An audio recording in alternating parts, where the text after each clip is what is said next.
Parade in China is like a piece of art. Everything is so well orchestrated, well organized. It's really something very beautiful to see. It's really art. I think this is the time for remembrance, and it's very important for the world to hear also the version of China. Or is it, as we're told here in Britain? I think essentially 大家好，我是高志凯。全国上下、全世界上下都在关注着93阅兵。那么，在北京的外国大使们，他们怎么看这个93阅兵呢？我请来了尊贵的、尊敬的黎巴嫩驻中国大使。这个大使啊，在中国已经待了快8年了，从资历上来算，应该是数一数二的了。而且呢，他不仅是黎巴嫩驻华大使，也是阿拉伯国家驻华大使的使团团长。我过去在很多外事活动上，经常有幸跟他见面，也跟他有非常深的私交啊，经常去请教他的一些问题。今天我就请黎巴嫩大使谈一谈，他是怎么看待我们的93阅兵。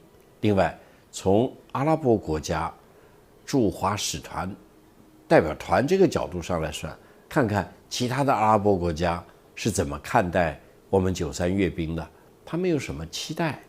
Thank you, Ambassador. It's a great honor for me to have you on our program. Good evening.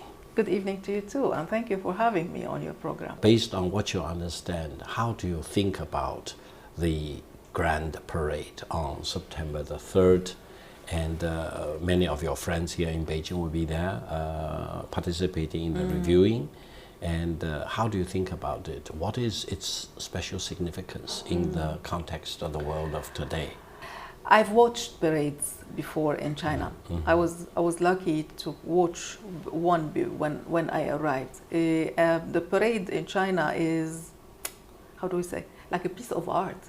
Everything is so well orchestrated, well organized. It's really something very beautiful to see. It's really art, and we enjoy it. This year parade, I see that, I feel that it is getting a very big momentum and gaining lots of importance. First, because we see that the whole country is more or less preparing for it. Everybody is excited about it, and when we see people excited, we get also the same feeling. But at the same time, I feel when talking to our Chinese friends that this year it is getting a very particular sense, because it's the end of World War II, and China is remembering also its role, its very important role in ending this conflict.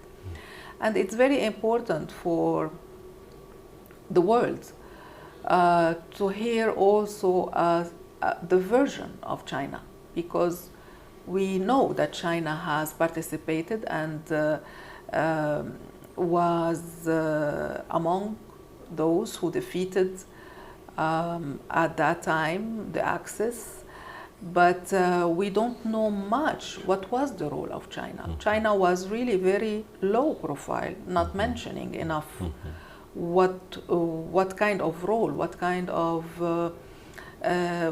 how and what did they do? What were the losses?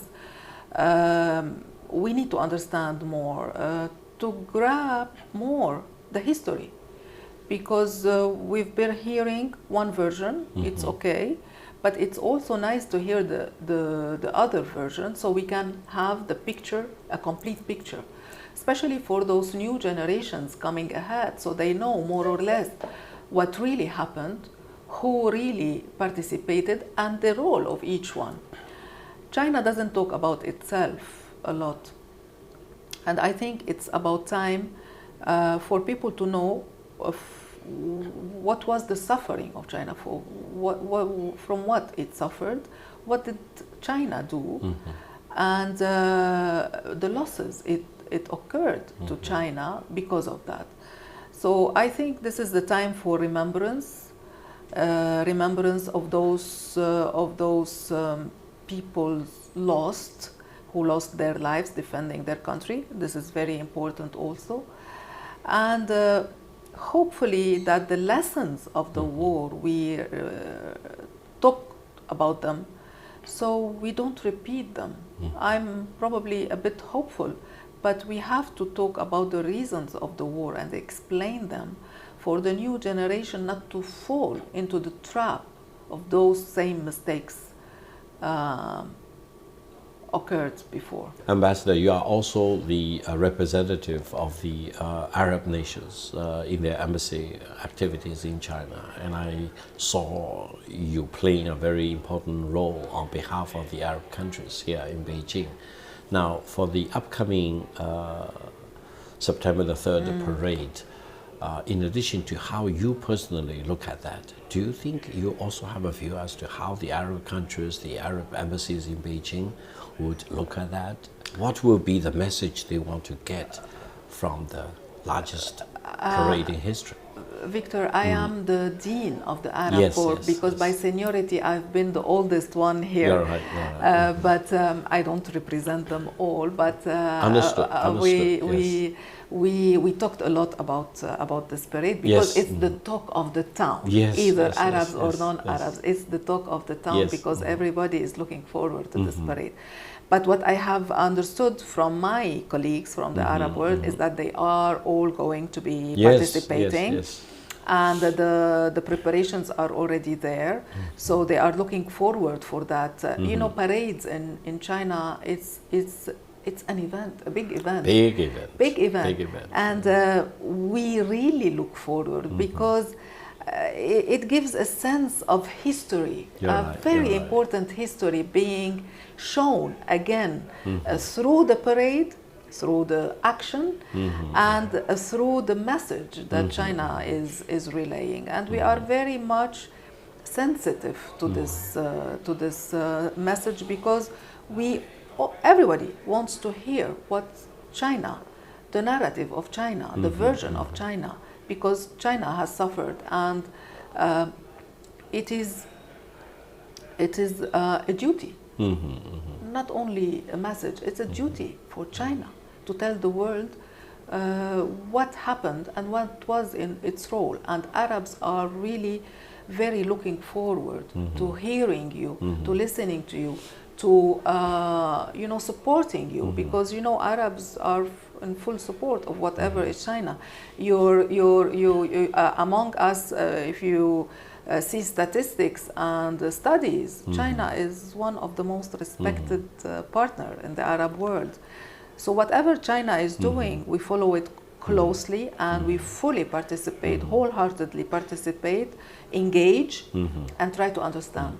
Now, I found one thing completely absurd. I understand the Japanese government has written letters to quite a few countries in the world, urging their leaders not to come to Beijing to attend the September the 3rd parade. And we all know the parade is to celebrate the defeat of Japanese fascism, is that right? It's a big occasion if you fought against fascism or Nazism in Europe, etc. So I'm actually very much shocked by this absurdity demonstrated by the Japanese government. How do you look at this very strange twist of event? A defeated country unconditionally surrendered, asking other countries not to attend the celebration, to observe the 80th anniversary of the defeat of Japanese fascism? I'm not familiar with the letter you are talking about, but if this happened, I think through history, the neighboring countries, the relations between neighboring countries are the most complicated relations. And I can tell you from our own experience, and you know what I mean. This is why I can understand probably this kind of situations where we have probably some misunderstandings. But I think it is the duty of both elites from both countries to sit and start discussing really what happened openly. You're right. Openly. You're right. So, and engage not only elites. It's very important for generations. For younger both generations sides, too. You're young right. generations from both sides to understand and to really acknowledge what happened. And probably with this kind of understanding comes acceptance, and with acceptance come tolerance, and with tolerance come peace. And this is what I think that neighboring countries should pursue. I know China is a peace, always asks for peace, and I am sure that with the wisdom of its leaders, they can find a way, a path to try to mend fences and help to improve the relations. Thank you very much. Thank you so much. Thank you, Ambassador. Pleasure. Thank you, Your Pleasure. Excellency.